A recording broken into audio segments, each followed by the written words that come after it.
Good morning बच्चों। आज हम क्लास 9th की पूरक पाठ्य पुस्तक संचयन का अध्याय गिल्लू पढ़ेंगे।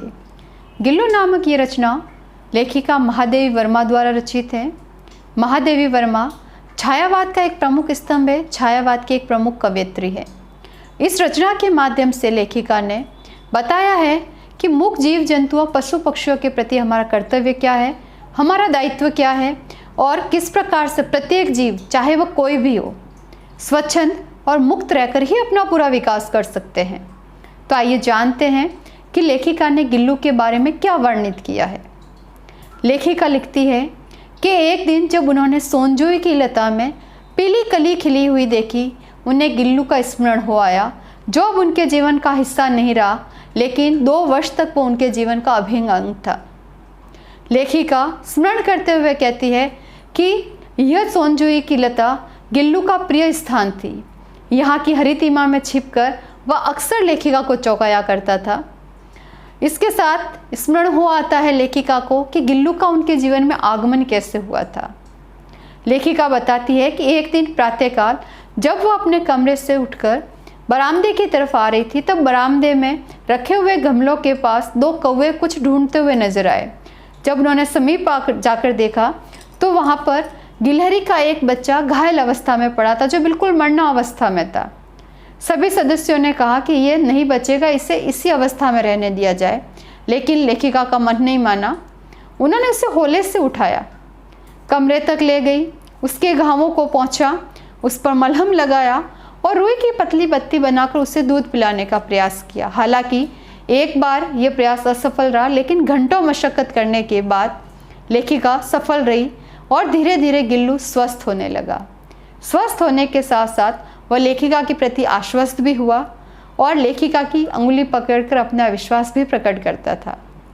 3-4 महीने में ही उसके स्निग्ध रोएं, झब्बेदार पूंछ, चमकीली आंखें सबको अपनी ओर खींचती थी।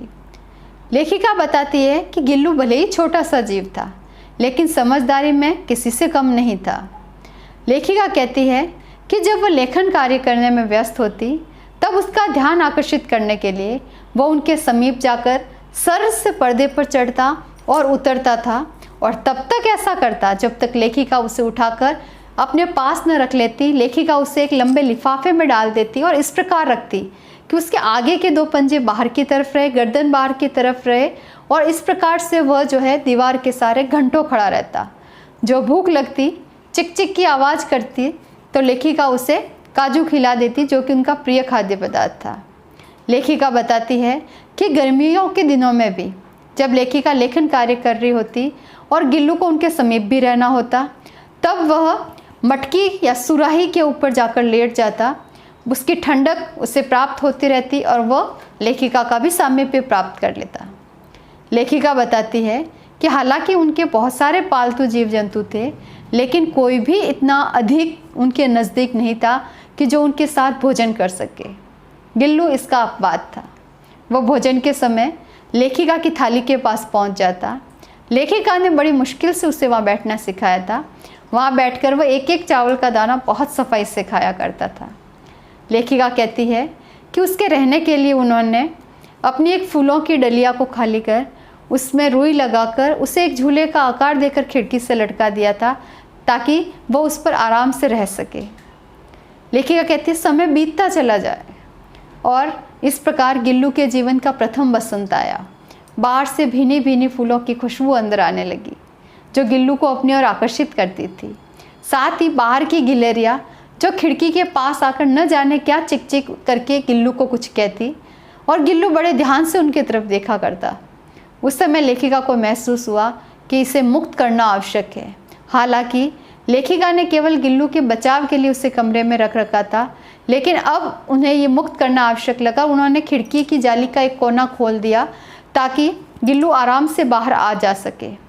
अब गिल्लू जब लेखिका घर में नहीं होती, अपने अध्यापन कार्य से बाहर होती, उस समय वो आराम से बाहर घूमता रहता और गिलहरियों की टोली का सरदार बना घूमता। और जो ही लेखिका के आने का समय होता, वह उस रास्ते भीतर आ जाता और लेखिका के स्वागत में आगे तैयार रहता। लेखिका कहती है समय गुजरता चला जा रहा था। और इसी बीच लेखिका को एक दुर्घटना में घायल होकर अस्पताल जाना पड़ा। लंबे समय तक वो वहाँ रही और ये अवधि गिल्लू के लिए एक कठिन समय थी। वह लेखिका को हर समय ढूंढता, इस आस में रहता कि लेखिका कब आएगी।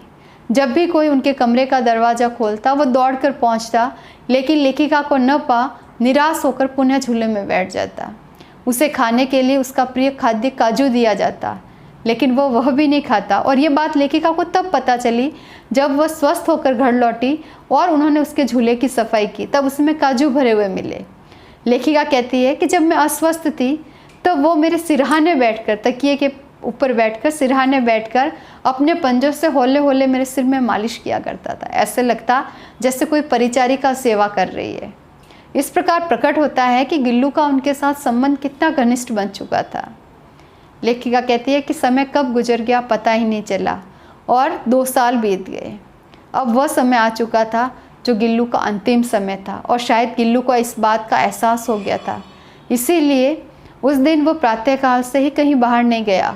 पूरा समय लेखिका के इर्द गिर्द घूमता रहा और रात्रि में, ठंड की रात्रि में, जब अंतिम समय की यंत्रणा भोग रहा था, पीड़ा भोग रहा था, उस समय भी वह झूले से उतरकर लेखिका के पास जाकर उसने वही अंगुली पकड़ी जो बचपन में लेखिका ने जब उसे बचाया था तब पकड़ी थी, शायद इस उम्मीद में कि इस बार भी लेखिका उसे बचा लेगी। लेकिन लेखिका बचा न पाई। हालांकि लेखिका ने उसे गर्माहट देने के लिए हीटर लगाया, कंबल उड़ाया, लेकिन नहीं बचा पाई। और प्रातःकाल के सूर्य की पहली किरण के साथ ही गिल्लू इस संसार से विदा हो गया। लेखिका ने उसे सोनजोई की उसी जड़ में दफनाया जहाँ वह अक्सर खेला करता था, इस उम्मीद में कि शायद सोनजोई की किसी पीली कली के रूप में वह फिर खिलेगा और उन्हें चौंकाएगा। तो ये थी बच्चों गिल्लू की कहानी।